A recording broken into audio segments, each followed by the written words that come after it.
नमस्कार दोस्तों, मैं CSR। आज आपको मैं मिलवाने वाला हूँ वर्ल्ड के प्रसिद्ध तीर्थाचार्य गुरु जी से। और आज हम जानेंगे कि नवरात्रि का पूजन का सही विधि विधान क्या है। चलिए मिलते हैं। नमस्कार गुरु। नमस्कार।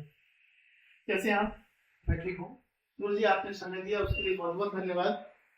मैं आज आपसे कुछ चीजें जानना चाहता हूँ। वो ये है कि जैसे आप नवरात्रि आने वाली है तो सभी लोग पूजा करते हैं, तो मैं जानना चाहता हूँ कि आखिर नवरात्रि है क्या? देखो, जो 9 दिन होते हैं माँ के, इसलिए माँ के वो नवरात्रि मानी जाती है। नवरात्रि 4 प्रकार से होती है और अमूमन लोगों को क्या है, अक्सर कर लोगों को 2 नवरात्रियों की जानकारी ज्यादातर है। कुछ लोग साधना करने लगे हैं तो उससे 2 नवरात्रियों की जानकारी किन्हीं लोगों को भी, आधे लोगों को नहीं है। देखो, एक तो चैत्रकालीन में होती है, एक क्वार में होती है, एक आषाढ़ में होती है और एक माह में होती है। जो 2 नवरात्रि हैं वो गुप्त मानी जाती है और 2 आम जनता जानती है। अच्छा, तो ये 4 नवरात्रि होती है? मुझे तो अब तक सिर्फ 2 ही पता था कि जनरली 2 ही नवरात्रि होती हैं, एक गर्मियों में, एक सर्दियों में। ये मेरी तक ज्ञान था कि गुप्त नवरात्रि क्या होती है। ये क्या है, जो आम जनता के लिए 2 नवरात्रि पूजनी होती थी। अब क्या, जो विशेष साधक होते थे, जैसे मैं कामाख्या साधना करता हूँ, तो उन साधकों के लिए गुप्त नवरात्रि का मतलब क्या रहता है, इनकी जो भी पूजा की जाती है बहुत गोपनीय तरीके से की जाती है। अपने घर के अंदर एक कमरे में बैठ करके आराम से भैया की साधना करें, ये गुप्त नवरात्रि होती, इसलिए लोगों को जानकारी थी। मुझे नवरात्रि क्यों मनाते हैं या ये कह के इनकी क्या मान्यता है, जरा इसके बारे में प्रकाश डालें। देखो, नवरात्रि माँ के 9 दिन होते हैं, इन्हें नवरात्रि कहते हैं। इन 9 दिनों में 9 देवियों की अलग अलग पूजा की जाती है। 9 देवियों की अलग अलग जी। मैं अब तक तो सच बताऊं दोस्तों, मैं सिर्फ और सिर्फ एक माँ दुर्गा ही समझते थे कि रोहिणी के दिन है। ये 9 देवियां कौन कौन सी हैं? देखो, क्या है कि प्रथम दिवस जो होता है वो नवरात्रि का शैलपुत्री का होता है। पहला पहला दिन शैल, और दूसरा दिन ये ब्रह्मचारिणी का रहता है। और फिर तीसरा दिन रहता है चंद्रघंटा का रहता है। ऐसे ही 9 देवियां पृथक पृथक 9 दिन तक रहती हैं। इनके पूजा करने का भी विधान अलग है, इनके प्रसाद का भी विधान अलग है। ये आपको हम नेक्स्ट वीडियो में बताएंगे, इनकी पूजा कैसे की जाती है और कैसे करना चाहिए। मुझे एक समय है कि क्या नवरात्रि की पूजा जो होती है, इसका लाभ हम ये कहें या इसकी पूजा कौन कर सकता है? या इसकी नवरात्रि की पूजा में कोई बंधन या कोई रोक तो नहीं है किसी के लिए? देखो, नवरात्रि पूजा कोई भी कर सकता है, कोई किसी के लिए कोई बंधन, कोई रोक नहीं है। इसमें एक थोड़ा सा आपको सावधान रहना है कि जैसे घर में परिवार में सूतंग हो जाता है तो उसमें नवरात्रि की पूजा नहीं करना चाहिए। मतलब मैं ये कहूँ कि अगर कोई भी हो, बूढ़ा है, बच्चा है, पुरुष है, महिला है, शादीशुदा है, अविवाहित है, कोई भी पूजा कर सकता है। दुर्गे माँ की पूजा कोई भी कर सकता है, इस पर कहीं भी कोई किसी के लिए बंदिश नहीं है। बच्चा से लेकर के वृद्ध व्यक्ति भी कर सकता है। भाव होना चाहिए, सबसे बड़ी बात है भाव की। अगर भाव नहीं है तो पूजा करते रहो, कोई मतलब नहीं इसका। अच्छा गुरु, जैसे अभी जो नवरात्रि आने वाली है, ये कौन सी नवरात्रि है? ये चैत्र मास की नवरात्रि बोलते हैं। इन नवरात्रियों में जो व्यक्ति माँ दुर्गा की पूजा करता है उस व्यक्ति के यहाँ भगवती धन धान्य की ये मानव वर्षा कर देती है, विधान से की जाए तो। मतलब आज के टाइम में जो व्यक्ति सबसे ज्यादा परेशान है वो है पैसे के लिए। तो ये कहें कि अगर इन नवरात्रियों को अगर सही विधि विधान से पूजा करता है तो उस पे धन की महालक्ष्मी की कृपा होगी। हाँ, इन नवरात्रियों में कोई भी व्यक्ति अगर विधान से पूजा करता है तो माँ दुर्गा की उस पर असीम कृपा होगी और धन की कमी नहीं होगी। और भी विशेष बात है कि उसके जहाँ अन्नपूर्णा हमेशा ही साथ में माँ दुर्गा के विराजमान रहेगी। अन्नपूर्णा यानी कि अन्न की देवी। अन्न की देवी जो हम अन्नकूट मनाते हैं, हाँ। वो ये वही है। हाँ, वही जो अन्नकूट बनाते हैं उन्हीं को अन्नपूर्णा देवी के नाम से जाना जाता है। मुझे एक बात और जानना था कि ये जो नवरात्रि में हम जो व्रत रखते हैं, कुछ लोग 9 दिन तक निराहार रहते हैं, कुछ एक समय खाते हैं, कुछ कहते हैं ना उतरते चढ़ते व्रत, इनका क्या महत्व है?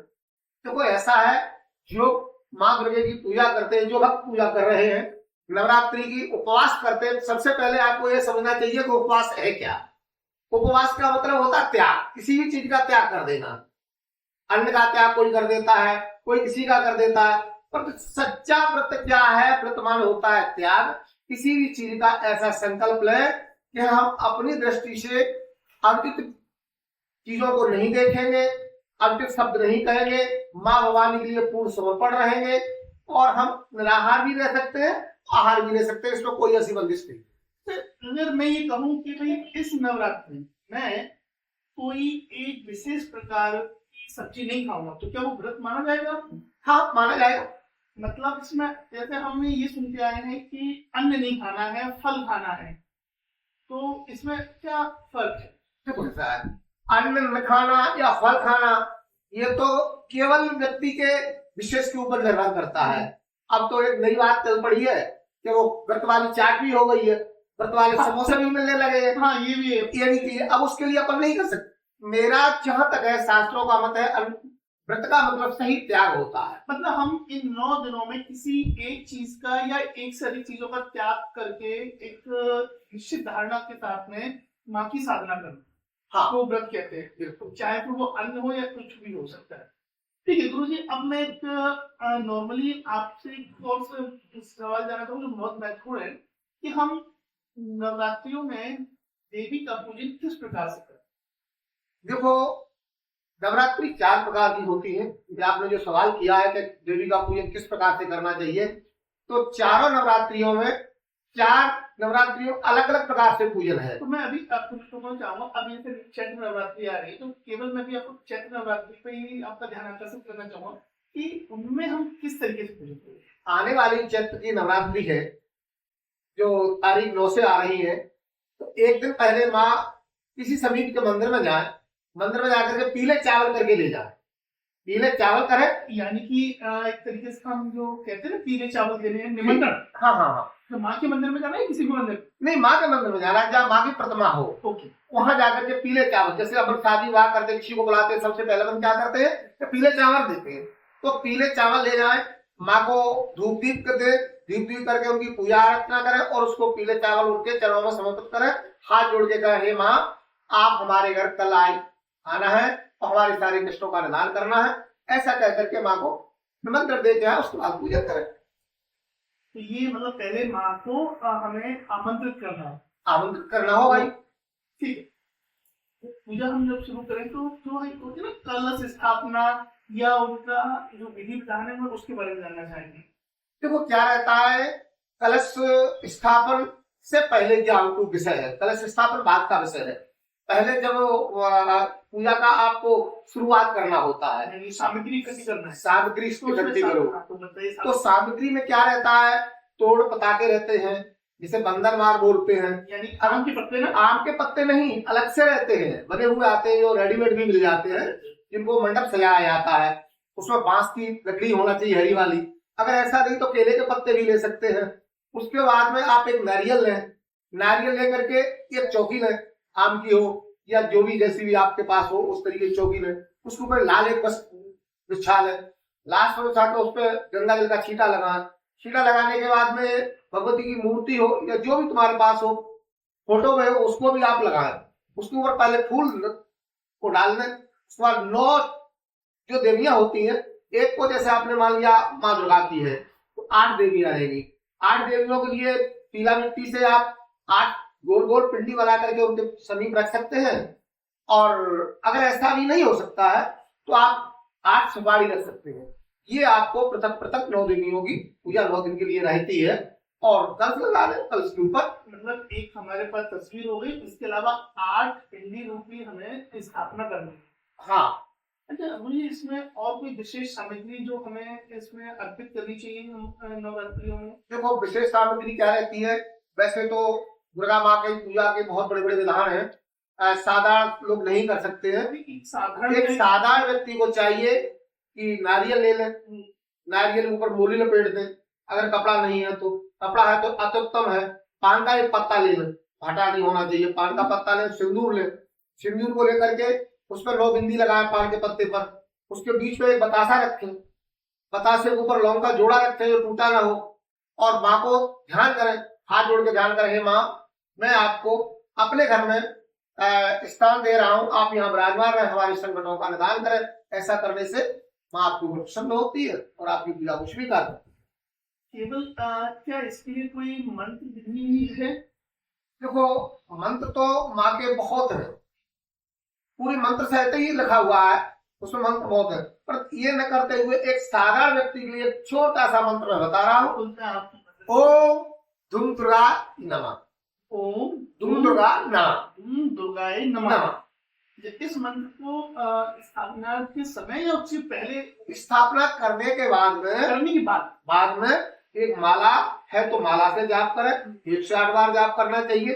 अगर माला नहीं है तो अग्नियों से एक करकी भी माला होती, इनसे भी जाप कर सकते माँ की। और जाप करने के बाद अगले बने करें, जो भी आपकी कल्पना माँ के सामने कहे, और माँ आपकी ऊपर कृपा करेगी, आपका कार्य होगा। ठीक है। एक और जो बात मैं जानना चाहूंगा कि इससे हमने माँ की स्थापना कर दी, हवन, क्या हवन करना रोज जरूरी है? देखो ये साधक के ऊपर निर्भर करता है। अगर साधक सही है और माँ के लिए बहुत कुछ करना चाहता है तो छोटा भी हवन किया जा सकता है और विस्तार पूर्वक भी किया जा सकता है। अगर विस्तार पूर्वक नहीं कर सकते हो तो आप रोज नहीं, दिन में 2 बार, सुबह और शाम 2 बार करना है? 2 बार करना चाहिए। अगर ऐसा नहीं हो सकता तो 1 बार तो करना अनिवार्य है। विशेष रूप से एक ध्यान करना चाहिए कि बीच में क्या देना चाहिए। प्रथम बस एक जाफर होता है, जाफर सुपारी ऐसा होता है, जायफल होता है, मसाले हाँ मसाले में यूज करते, उस जायफल को घी में डुबो करके और माँ को अर्पित करें। उस हाँ मतलब सुबह शाम जायफल अर्पित करना। सुबह शाम अगर नहीं कर सकते हैं तो दिन में 1 बार तो जरूर दे। ये जायफल का क्या महत्व है? जायफल एक बलि होती है, ऐसा आया है कि बलि प्रदान पूजा जाए। अगर बलि है, इसको भोग है, जिसको हम बोलते हैं भोग, बलि का उल्टा अर्थ नहीं लेना चाहिए। कभी भी लोग अन्य प्रकार से ले लेते हैं, वो नहीं लेना चाहिए। बलि का मतलब उनका प्रसाद है, भोग है, तो जायफल देना चाहिए। नहीं, ये तो फिर मैंने भी थोड़ा सा पढ़ा है कि बलि का अर्थ वो गलत समय। बलि का अर्थ जो मैंने इतिहास में पढ़ा है वो 3 हिस्सा या एक भाग होता है जी। तो ये यहाँ पे बलि चढ़ाने का मतलब किसी की हत्या करना नहीं है। नहीं, बलि कहीं भी हत्या है ही नहीं। हम सनातन धर्म से रह रहे हैं, हम सनातन धर्म के हैं, हमारे यहाँ बलि बिल्कुल ही वर्जित है, बलि का नाम नहीं है। जैसे वहां लिखा हुआ मांस, मांस की जगह पर आप उड़द दें, और आप मधु लिखा हुआ है, कहा जो जैसे मधुपान कर रही है तो वहां पर आप शहद दे सकते हैं। इस तरीके से अपने जो संस्कृति है उसी के अनुसार पूजा करें, अन्यथा करना वर्जित है। अच्छा, आखिर में हम एक जाए, जैसे हम नवमी के दिन हम जो कन्या भोजन कराते हैं उसका क्या महत्व और किस तरीके से कन्याओं को भोजन कराते हैं? अष्टमी की रात्रि में हवन करने के बाद में रुकेगा, नवमी की सुबह 9 कन्याओं को निमंत्रण दें। विशिष्ट बात यह है कि 9 कन्या अगर अलग अलग जाति की मिलती तो अत्युत्तम है, और अगर नहीं मिलती है तो 2 वर्ष से 10 वर्ष तक की कन्याओं को आप कन्या में ही पूजन किया जा सकता है, अन्यथा कन्या पूजन में नहीं लिया जा सकता है। ऐसा शास्त्रों का मत है। शास्त्रीय मतलब ये है 2 से 10 वर्ष के बीच में हम कन्या मानते हैं। बाकी अगर आज के समय में हम देखें तो कन्याओं को ढूंढना बहुत मुश्किल हो जाता है कहीं ना कहीं। अच्छा गुरु जी, एक और चीज मैं जानना चाहूंगा कि कन्याओं के साथ में लांगुरे को पूजने का भी हम देखते हैं कि एक लड़का जिसे हम लांगुरा कहते पूजते हैं, क्या उसका क्या महत्व है? देखो क्या है, माँ दुर्गा के साथ में एक जो बालक जिसे पूजते हैं, ये ग्रामीण भाषा है, कोई लंगुर बोलता है, कोई से भैरव की को बाधी दे देता है, जैसे भी पृथक पृथक को अपनी भावनाएं जो जैसा माने। एक बालक को पूजना इसलिए होता है कि माँ का द्वारपाल है, वो द्वारपाल मान करके उसकी पूजा करना ऐसा शास्त्रों है। शास्त्र उपयुक्त होता है जी। तो मतलब एक 9 कन्या और एक लड़का जी को हमें भोजन कराना। भोजन में क्या दे? भोजन में देखो उस साधक के ऊपर निर्भर करता है। वैसे अगर तुमसे कुछ भी व्यंजन नहीं बना सकते हो, जितने जो नाना प्रकार के व्यंजन ऐसा अगर आप नहीं कर सकते हैं तो आप तो हलवा बना लें, जिसे कहीं सूजी बोलते हैं, कहीं रवा बोलते हैं, उस हलवा को बना लें। और छोले चना उनको उबाल करके ये भी दे सकते हैं, और भी जितने फल भी दे सकते हैं, खीर भी दे सकते हैं, जो भी आप व्यंजन बना सकते हैं वो आप माँ को प्रसाद रूप में दे मतलब सकते ये है कि हम अपनी यथाशक्ति अनुसार हाँ। करा सकते हैं। भोजन करा सकते गुरु जी। अब ये हमने पूजा कर ली, अब इस पूजा विधि विधान हम जब ने माँ को आमंत्रित किया है तो क्या इनकी विदाई का भी कोई विधान है? हैं। हाँ, विदाई का विधान है।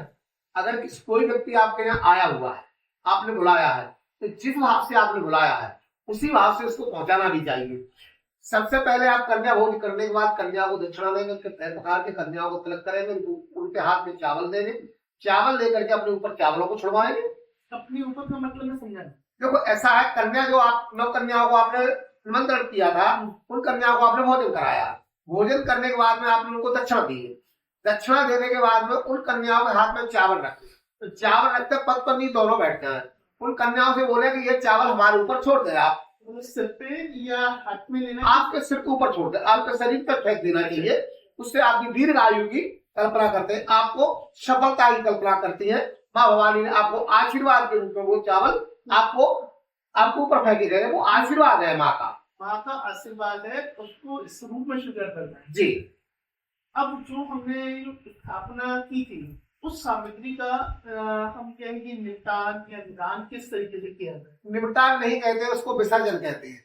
जो सामग्री आपने माँ के दरबार में लगाई थी उस सामग्री को आप लेने के बाद में या तो समीप के देवी के मंदिर पर कलश को रखा है, या ऐसा संभव हो सके कोई जलाशय है तो जलाशय में वो सामग्री को फूल वगैरह इत्यादि चीजें हैं उनको आप उसमें प्रभावित कर सकते हैं और माँ से अनुनय विनय कर सकते हैं, माँ हमारे यहाँ हमेशा के लिए रहे। और भी तुम्हारे साथ में योगिनी के रूप में जो भी देवी विराजमान है वो अपने यथास्थान को जाए। इस तरीके से आप माँ को विदा कर सकते हैं, फूलों से विदा कर सकते हैं। गुरु जी, ये तो हमारी पूरी नवरात्रि की पूजा हुई। अब मैं आपसे विनय करूंगा कि इस नवरात्रि जो चैत्र मास की आने वाली 9 तारीख की जो नवरात्रि है, ये पूरा इसके 9 तारीख को आ रही है ना? 9 तारीख तो इसकी पूजा की उस समय किस दिन करना है, किस समय?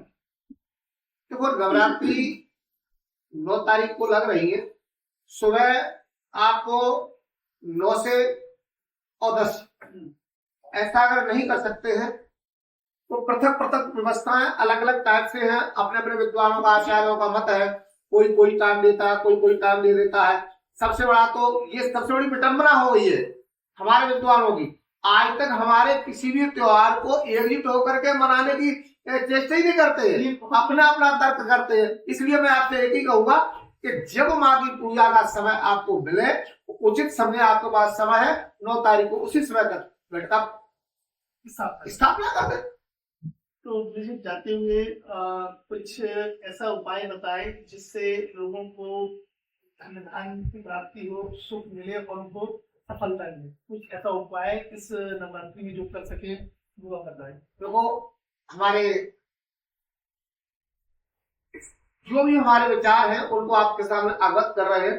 नवरात्रि जो आ रही है 9 तारीख से, देखो कितना बढ़िया सहयोग है, 9 तारीख और नवरात्रि ये सहयोग है।